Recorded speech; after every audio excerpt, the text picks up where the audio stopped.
Josef Stadler, head of global investment firm from UBS, said they had record loans written during the middle of March and in the middle of April of significant family offices who asked for balance sheet and then went into the market.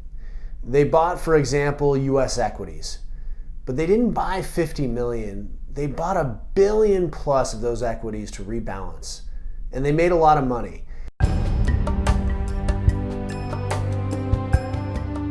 Staedler explained to Reuters how some of the world's richest investors have played the stock market in recent months.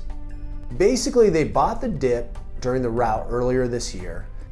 With the stock market pushing toward record highs, UBS, which is known as the Fortress Bank for Billionaires, said that these families with an average net worth of $1.6 billion are moving these profits out of the stock market and into illiquid and private assets. Everything from residential real estate to private equity.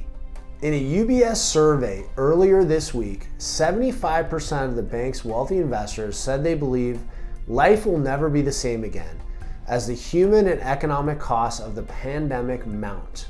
With the pandemic not yet in the rearview mirror, investors are navigating a changed world.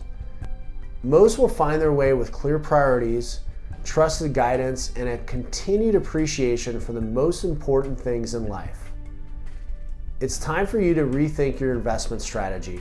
And if you know how billionaires like Josef Stadler, Paul Tudor Jones, and Zell are doing it, call us.